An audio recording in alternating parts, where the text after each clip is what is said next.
This is a good list that I've put together, inspired by a couple of others and my own contribution, and I'd like to share this list with you.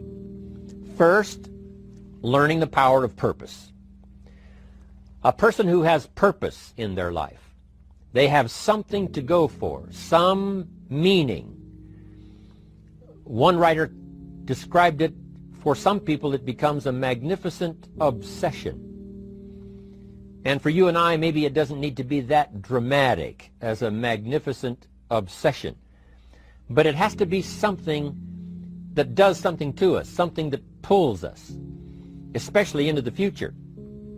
You know, there are many influences on us. One is the influence of the past. Some people are always pulled back by the past. Some people are always pulled aside by the distractions. But here's what's powerful.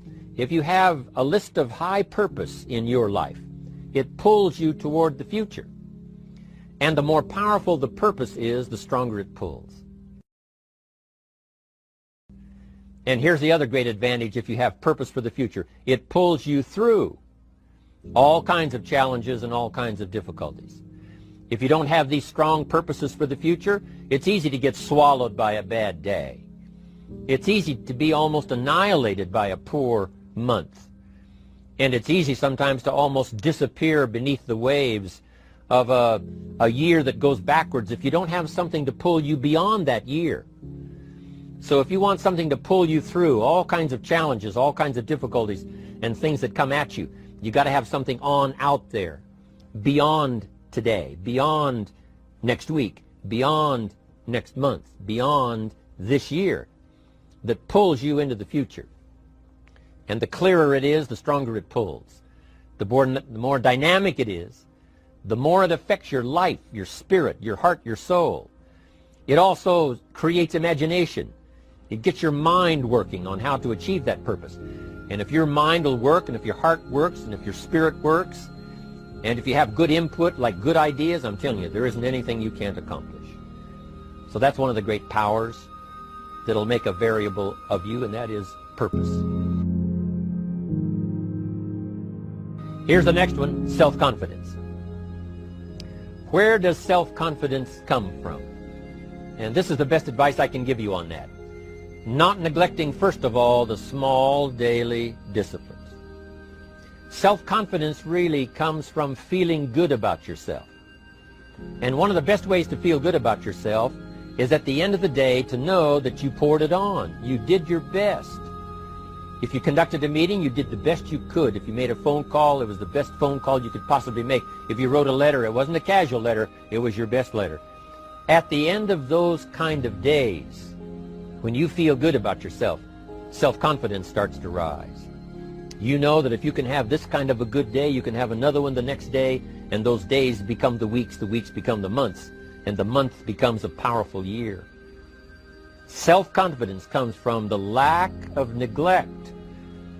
If you will not neglect to do the small daily disciplines, that's where self-confidence comes from. Part of good health is self-confidence.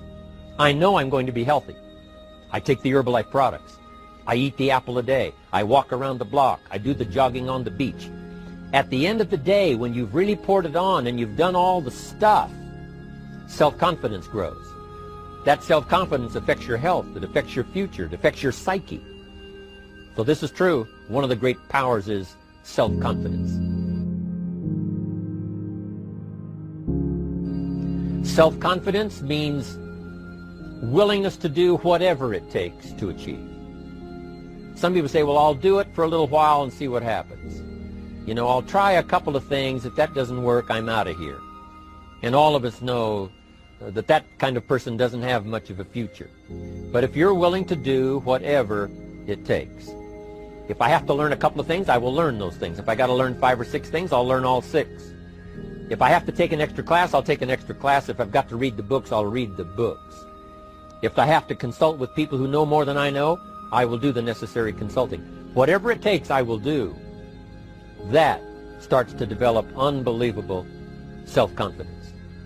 Self-confidence also comes from the ability to rise above your circumstances, to rise above what happens, the petty little things, the discouraging things that would sink everyone else's ship except yours, that would cause someone else to quit early in the day, but you keep going.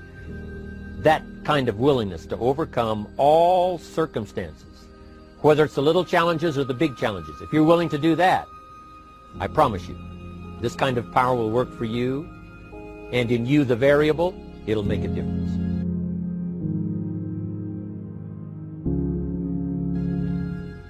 The third on the list I had was enthusiasm.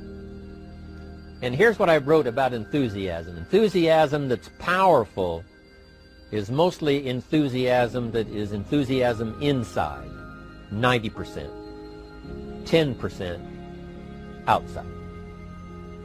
We all know what the enthusiasm is like when somebody lets us see their enthusiasm, which is like the 90%, and only 10% of it is inside.